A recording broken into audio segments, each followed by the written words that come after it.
Hello' everyone, welcome to জ্ঞান দৰ্পণ। আমি সকলো অতি আগ্ৰহেৰে ৰৈ থকা হায়াৰ ছেকেণ্ডাৰী ৰিজাল্ট আজি ঘোষণা কৰিলে। তোমালোকে চাগে মনে বিচৰা ধৰণে ৰিজাল্ট কৰিছা। হয়তো কিছু সংখ্যকে মনে বিচৰা ধৰণে নম্বৰ নাপালা। কিন্তু কেৱল মাত্ৰ নম্বৰে জানো এজন মানুহৰ ভৱিষ্যত নিৰ্ভৰ কৰিব বা ভৱিষ্যত নিৰ্ণয় কৰিব? কেতিয়াও নকৰে। এজন মানুহৰ ভৱিষ্যত কি হ'ব তাৰ ওপৰত ডিপেণ্ড কৰা কেইবাটাও কাৰক থাকিব পাৰে। তাৰে প্ৰথম কাৰকটো হ'ব বা প্ৰথমটো হ'ব কেৰেক্টাৰ। কেৰেক্টাৰত কি সোমাই থাকিব? তুমি কিমান অনেষ্ট মানুহজন, তুমি কিমান ৰেছপনচিবল, তোমাৰ ঘৰখনক লৈ, তোমাৰ সমাজখনক লৈ, পৰিৱেশক লৈ, এই সকলোবোৰ সোমাই থাকিব। মাৰ্কছে কি কৰিব? তোমাক মেমৰিটো কিমান ষ্ট্ৰং আছিলে, মাৰ্কছে সেইটোহে নিৰ্ণয় কৰে। কিন্তু কেৰেক্টাৰে কি কৰিব? তুমি জীৱনত কিমান দূৰ আগবাঢ়ি যাবা সেইটো কিন্তু নিৰ্ভৰ কৰিব তোমাৰ কেৰেক্টাৰৰ ওপৰতে। তাৰ ওপৰত লাগিব তোমাৰ কাইণ্ডনেছ, তুমি মানুহৰ প্ৰতি দয়ালু হ'ব লাগিব, সকলো প্ৰতি, জীৱ জন্তুৰ প্ৰতি দয়ালু কিমান তুমি, সেই সকলোখিনি লাগিব। তাৰ পাছত লাগিব তোমাক ডিচিপ্লিন আৰু কনচিষ্টেঞ্চি, তুমি কিমান ডিচিপ্লিন মানুহজন, তাৰ ওপৰত কিন্তু বহুত নিৰ্ভৰ কৰে জীৱনত তুমি কিমান সফল হ'বা। তাৰ পাছত লাগিব তোমাক ইম'চনেল ইণ্টেলিজেঞ্চ, তুমি ইম'চনেলি কিমান ষ্ট্ৰং মানুহজন, তুমি অকণমানতে তোমাৰ খং উঠে নেকি বা অকণমানতে তোমাৰ দুখ লাগে নেকি, সেই সকলোবোৰ কিন্তু নিৰ্ভৰ কৰে। তাৰ পাছত আহি গ'ল তোমাৰ কিবা এটা পাৰ্পজ থাকিব লাগিব, তোমাৰ যে তোমাৰ জীৱনৰ কিবা এটা উদ্দেশ্য থাকিব লাগিব, তুমি কি কাৰণে এইটো কাম কৰিব লৈছা বা কি কাৰণে এইটো কেৰিয়াৰ চুজ কৰিছা, সেই সকলোখিনি কিন্তু তোমাক লাগিব। তাৰ পাছত তোমাক লাগিব দৃঢ়তা, একাগ্ৰতা, ধৈৰ্য, এইকেইটা কিন্তু ইম্পৰ্টেণ্ট বস্তু। কিয়নো এইকেইটা থাকিলেহে তুমি জীৱনত বহু দূৰ আগবাঢ়ি যাব পাৰিবা। গতিকে মন বেয়া কৰিবলগীয়া নাই, যাৰ যেনেকুৱা ৰিজাল্ট হৈছে সেইটো লৈ তোমালোকে আনন্দ কৰা। কষ্ট কৰিলা 2 বছৰ হায়াৰ ছেকেণ্ডাৰী, এতিয়া তোমালোকে ফূৰ্তি কৰা আৰু ভৱিষ্যতে এতিয়া কি কৰিবা, নেক্সট ষ্টেপটো কি হ'ব তাক লৈহে কিন্তু তোমালোকে চিন্তা কৰিবৰ সময় হ'ল, তাক লৈহে ভালকৈ আলোচনা কৰিবৰ সময় হ'ল। আৰু এটা কথা এইখিনিতে কৈ থওঁ, জীৱনত বিফল হ'বলৈও শিকিব লাগিব। বিফলতা কিন্তু তোমাৰ আহিব কেতিয়াবা কেতিয়াবা, কিন্তু সেই বিফলতাত তুমি ভাগি পৰিলে নহ'ব। তাৰ পাছত তুমি উঠি থিয় হৈ দৃঢ়তাৰে আগবাঢ়ি গৈ সফল হ'ব পাৰিব লাগিব। সেইটোহে জীৱনৰ প্ৰকৃত উদ্দেশ্য হ'ব লাগে আৰু তাতেই জীৱনৰ আচল মজাটো লুকাই আছে। গতিকে মোৰ শুভেচ্ছা তোমালোকলৈ সদায় আছে, সদায় থাকিব। স্পেচিয়েলি মই এই ভিডিঅ'টো এইবাৰ যিসকলে ছায়েন্সত পৰীক্ষা দিছে বা যিসকলে অলৰেডি ছায়েন্সত হায়াৰ ছেকেণ্ডেৰী পাছ কৰিলে বা যিসকল এবাৰ মেট্ৰিক উত্তীৰ্ণ পৰীক্ষাৰ্থী আৰু যিসকলে ভাবি আছে যে মই ছায়েন্স এজ এ কেৰিয়াৰ হিচাপে ল'ম, তেওঁলোকৰ সকলোৰে সহায় হোৱাকৈ এই ভিডিঅ'টো প্ৰস্তুত কৰিছোঁ। কিয়নো ছায়েন্সত লৈছোঁ মানে 90% মানুহে ভাবে যে ছায়েন্স মানে ডাক্তৰ অথবা ইঞ্জিনিয়াৰ। কিন্তু ইমানো জানো সহজ হয় ডাক্তৰ বা ইঞ্জিনিয়াৰ হ'বলৈ আজিৰ দিনত? ৰিয়েলিটিটো তাৰ ওপৰত আমি ডিছকাছ কৰিম। কিয়নো মেডিকেলত ছিট পাবৰ কাৰণে নীট দিব লাগিব। তোমালোকেতো এবাৰ দিবাই, তোমালোকৰ দাদা বাইদেউসকল যিসকল কিছুৱে হয়তো ইয়েৰ গেপ দি পেলাইও প্ৰিপেৰেশ্যন কৰি আছে।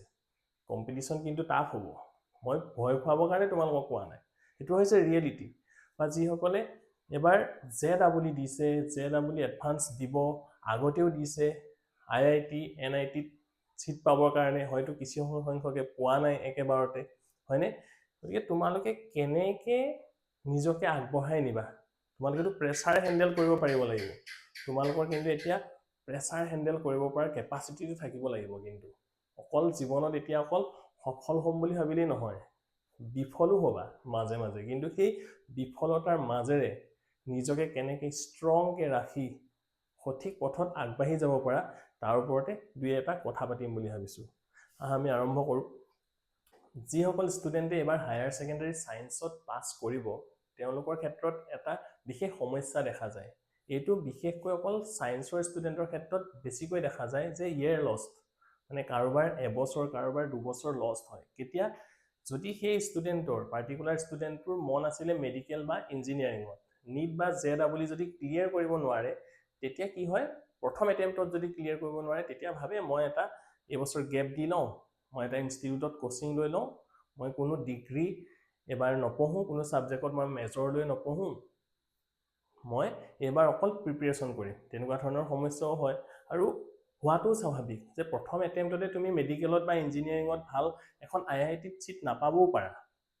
যে তাৰ বাবে তুমি ভালকৈ কোচিং কৰিব লগা হয়। গতিকে তাৰ কাৰণে তোমাৰ ইয়েৰ লছটো হ'ব পাৰে। তাৰ কাৰণে কি হয়, প্ৰেছাৰ হেণ্ডেল কৰিবও পাৰিব লাগিব। তোমাৰ ওচৰত বেকআপ প্লেনো থাকিব লাগিব সেইবিলাকৰ ওপৰতে আমি আজি আলোচনা কৰিবলৈ গৈ আছোঁ কাৰণ প্ৰায় সংখ্যকে আমি ভাবিয়ে লওঁ সায়েন্সত পঢ়িছে মানে সোসাইটিয়ে ভাবিয়ে লয় ই ডাক্তৰ হ'ব নতুবা ইঞ্জিনিয়াৰ হ'ব তাৰ উপৰি তাতকেও বহুত ধুনীয়া ধুনীয়া কেৰিয়াৰ অপচন কিন্তু আজিৰ দিনত আছে গতিকে আমি সেইবিলাক অকমান এক্সপ্লোৰ কৰিবলৈ আজি যাম এই ভিডিঅ'টোত যে MBBS সায়েন্স লোৱা মানে কেৱল ডক্টৰ বা ইঞ্জিনিয়াৰ হ'ব লাগিব হোমেই তেনেকুৱা ধৰণৰ কথাও নহয় কাৰণ কম্পিটিশন কিমান টাফ তোমালোকে নিজে গম পাইছাই 2-3 বছৰ গেপ দিও প্ৰিপাৰেচন কৰি থকা ল'ৰা ছোৱালী দেখিছো তাৰ পাছত নিটত বা JEE IITত কোনো সিট নাপায় আকৌ গ্ৰেজুৱেচন পঢ়ি থকাও দেখিছো কিন্তু মই তোমালোকক ডিমোটিভেট কৰিবৰ কাৰণে এইখিনি কথা কোৱা নাই কিন্তু তোমালোকে যদি আগতীয়াকৈ ক্লিয়াৰ হৈ লোৱা তেতিয়া কিন্তু তোমালোকৰ এই সমস্যাটো নহয় বা তোমালোকে এনে অভাৱতে কিছু বছৰ লষ্ট কৰিব লগা নহয় তাৰ কাৰণেহে মই তোমালোকে এই কথাখিনি ক'ব লৈছো গতিকে তোমালোকে প্ৰথমতে ভাবি ল'ব লাগিব তোমালোকে একদম গোলটো ভালকে সেট কৰিব লাগিব যে মই কৰিমেই এইটো কাম পামেই তাৰ ওপৰত আমি পঢ়িম বা তাৰ ওপৰত আমি আলোচনা কৰিম যিসকল ষ্টুডেণ্টে ভাবি আছা যে মই মেডিকেল লাইন নাইবা ইঞ্জিনিয়াৰিঙৰ লাইনত যামেই সেইসকল ষ্টুডেণ্টে মেডিকেলত যাবৰ কাৰণেতো নিট ক্লিয়াৰ কৰিব পাৰিবই লাগিব বা ইঞ্জিনিয়াৰিং IITত পঢ়িবৰ কাৰণে JEE এডভান্স NITত পঢ়িবৰ কাৰণে এইকেইটা এক্সামটো ক্ৰেক কৰিব পাৰিবই লাগিব কিন্তু ৰিয়েলিটিটো কি যদি তুমি ডক্টৰ হ'ব বিচাৰিছা নিট দিব লাগিব কিন্তু কম্পিটিশন হ'ব বহুত টান মই ডিমোটিভেট কৰিবলৈ কোৱা নাই ৰিয়েলিটিটো কৈ আছো আৰু হয়তো তোমাৰ 1-2 বছৰ ড্ৰপও ল'ব লগা হ'ব পাৰে প্ৰথম এটেম্পটত তোমাৰ ক্লিয়াৰ নহবও পাৰে ঠিক একেদৰে JEE তোমাৰ প্ৰথম এটেম্পটত ক্লিয়াৰ নহবও পাৰে তাৰ কাৰণে তুমি কোচিং ল'ব লগাও হ'ব পাৰে সেই কাৰণে মই ভাবো সকলোৱে যেহেতু এটো এক্সাম ক্ৰেক কৰিব নোৱাৰিবও পাৰে তেওঁলোকৰ কাৰণে এটা বেকআপ প্লেনো থাকিব লাগে বেকআপ প্লেন মানে কি তুমি কোনটো সাবজেক্ট বেছি ভাল পোৱা ধৰি ললো তুমি যদি ভাবি আছা যে মই গ্ৰেজুৱেচন কৰিম বেকআপ প্লেন যে মই মেডিকেলত সিট নাপালো ইঞ্জিনিয়াৰিঙত সিট নাপালো মই বলে মেথছতে মাষ্টাৰ ডিগ্ৰী কৰিম কলেজৰ প্ৰফেসৰ হ'ম নতুবা ৰিসাৰ্চ কৰিমগে গৈ বা বায়োলজি লাইনত গৈ মই বায়োটেকনলজি পঢ়ি এটা বেলেগ ধৰণৰ লাইনত যাম বহুতখিনিটো আছে আৰু তাৰ ওপৰত মই এটা ভিডিঅ' বনাইছো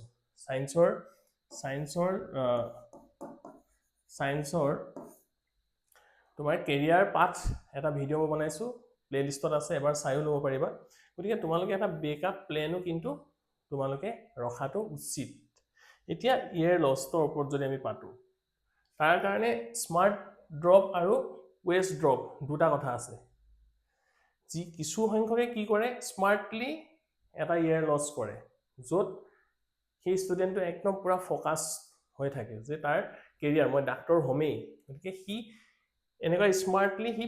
কি কৰিব নিজকে প্ৰিপেয়াৰ কৰিব বা ভালকে পঢ়িব কিন্তু কিছুমানে কি কয় দেখাক দেখি এই আমুকেও লৈছে ড্ৰপ মই এবছৰ লৈ লওঁ পঢ়িম আৰু পাম ইমান কিন্তু সহজ নহয় আজিৰ দিনত নিট বা JEE এডভান্স ক্লিয়াৰ কৰাটো ভালকে তাৰ কাৰণে কনসেপ্টটো তোমাৰ লাগিবই ভালকে পঢ়িব লাগিবই প্ৰেছাৰ হ্যান্ডেল কৰিব পৰা কেপাসিটিও তোমাৰ থাকিব লাগিব আজিৰ দিনত কিমান স্কোৰ হাই গৈ আছে গম পাইছে গতিকে তোমালোকে ডিফাৰেন্সটো বুজি লবা স্মাৰ্ট ড্ৰপ কৰিবা নে নে ৱেষ্ট ড্ৰপ কৰিবা সেই মতে তোমালোকে কাম কৰা বা মেডিকেলত যদি সিট নোপোৱা ইঞ্জিনিয়াৰিঙত যদি সিট নোপোৱা তাৰ উপৰি আজিৰ দিনত তাতকেও বেটাৰ বহুত অপচন আছে কিন্তু আজি AI দিন আৰ্টিফিশিয়াল ইন্টেলিজেন্সৰ দিন ইয়াৰ কিন্তু বহুত কেৰিয়াৰ আছে এইটোৰ লাইনত গতিকে আৰ্টিফিশিয়াল ইন্টেলিজেন্সৰ ওপৰতো মই কৈ থোৱা আছে চাই লবা এবাৰ আৰু তোমালোকে নিজেও যদি ইউটিউবতো বিচাৰা গুগলো যদি কৰা ইয়াৰ কিন্তু ইন ফিউচাৰ বহুতখিনি কেৰিয়াৰ তোমালোকে আগবাঢ়ি যাব পাৰিবা গতিকে সেইবিলাকো তোমালোকে চিন্তা কৰা এগ্ৰিকালচাৰৰ বিষয়ে ফাৰ্মাসি বা BCA IT nursing Haque ডিফেন্সত NDA এটো বহুত কিন্তু ভাল হাই সেকেন্ডাৰী পিছত নেশনাল ডিফেন্স একাডেমি যাবৰ কাৰণে CDS এক্সাম NDA এক্সাম এইবিলাকৰ বিষয়ে কিন্তু তোমালোকে ভালকে চোৱা প্ৰিপেয়াৰ কৰা মেডিকেল ইঞ্জিনিয়াৰিঙৰ লাইনতকেও বহুত ভাল মই কৈছো যিসকলে মানে এনেকুৱা লাইনত ডিফেন্স লাইনত যাব বিচৰা তেওঁলোকৰ কাৰণে এইকেইটা এবাৰ ভালকে চাই ল'বা আৰু কোনোবাই যদি ভাবি আছা যে মই প্ৰশাসনিক বিষয়া হ'ব বিচাৰো তেতিয়াহলে এতিয়াৰ প্ৰায় হাই সেকেন্ডাৰী পাছতেই কিন্তু আৰম্ভ কৰিব লাগিব কাৰণ তোমালোকক NCERT একদম কনসেপ্টখিনি লাগিবই কাৰণ আমাক প্ৰশাসনিক বিষয়া হ'বৰ কাৰণে কি লাগিব হিষ্ট্ৰী লাগিব পলিটিক্যাল সায়েন্স লাগিব জিওগ্ৰাফি লাগিব কাৰেন্ট এফেয়াৰ্স লাগিব গতিকে তুমি প্ৰতিদিনাই আপডেটেড হৈ থাকিব লাগিব এতিয়াৰ পৰাই তুমি NCERT বুক পঢ়িব লাগিব সেইকাৰণে এনেই নিজকে অযথা প্ৰেছাৰ কিছুমান দি নাথাকিবা সময়টো আগতীয়াকৈ বুজি লোৱা আগতীয়াকৈ বুজি ল'লে পিছত পস্তাব লগা নহয় যে মই এইটো যদি আগতেই কৰিলোহেঁতেন এতিয়া এনেকুৱা নহ'লহেঁতেন গতিকে তোমাৰ হাতত সময় আছে হায়াৰ ছেকেণ্ডেৰী পাছ কৰিছা এতিয়া একদম অলপ ভালকৈ নিজক সময় দিয়া কাৰণ এতিয়া আৰু তুমি সৰু হৈ থকা নাই তুমি দাদা বাইদেউহঁতৰ পৰা পৰামৰ্শ লোৱা মা দেউতাৰ পৰা লোৱা টিচাৰৰ পৰা লোৱা কেৰিয়াৰ গাইডেন্সৰ কিতাপ চোৱা ভিডিঅ' চোৱা হয় নহয় আৰু তুমি যদি ভাবি আছা যে হায়াৰ ছেকেণ্ডেৰীৰ পিছত মই জেনেৰেল লাইনত পঢ়িম মই ডিগ্ৰী কৰিম তাৰ কাৰণে কলেজ নিৰ্বাচন ক'ত পঢ়িবা সেইবিলাকৰ ওপৰতো কিন্তু এতিয়া ভাবিবৰ সময় হৈ গ'ল সময় বাগৰি যোৱাৰ পিছত কিন্তু আকৌ ভাবিলে নহ'ব মই কি কৰিলোঁ কাৰণ কেৰিয়াৰটো এনেকুৱা নহয় যে মোৰ মন গৈছে অলপ দিনৰ পিছত মই চেঞ্জ কৰি দিম হয় নে নহয় কথাটো মই মোৰ মন আছিলে মেডিকেলত চিটো পালোঁ মই পঢ়িলোঁ অলপ দিনৰ পিছত তুমি আকৌ কি চেঞ্জ কৰি দিব পাৰিবা নি নাই মই ইঞ্জিনিয়াৰিঙতহে বোলে মই বেছি ভাল কৰিব পাৰিম মোৰ ইঞ্জিনিয়াৰিঙতহে বোলে মন বেছি আছিলে মই বোলে মেকানিকেল ইঞ্জিনিয়াৰিংহে মই ভাল কৰিব হ'লোহেঁতেন তেনেকৈতো নহ'ব নহয় বয়স তোমাৰ ৰৈ নাথাকিব তোমাৰ কাৰণে সময়টো ৰৈ নাথাকে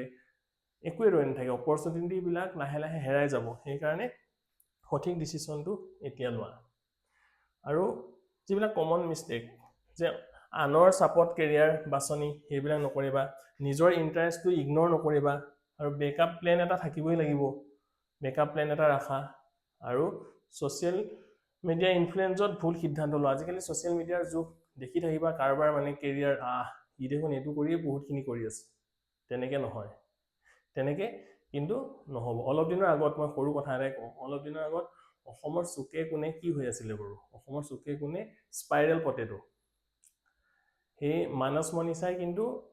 আৰম্ভ কৰিছিলে আৰু তেওঁলোক বনিও গ'ল তেওঁলোকৰ নিজৰ আইডিয়া মতে কৰিছিলে তাৰপিছত দেখিছিলোঁ গাঁৱে ভূঞে য'তে ত'তে অকল স্পাইৰেল পটেটো এতিয়াতো ক'তো নাই স্পাইৰেল পটেটো তেনেকৈ ট্ৰেপ এটাত গ'লে নহ'ব হয় নহয় কথাটো তেনে জাষ্ট মই সৰু উদাহৰণ এটা দিছোঁ গতিকে তোমালোকে নিজে যদি ভালকৈ নিজৰ বিষয়েটো নিজেই জানে ন আনেটোতো নাজানে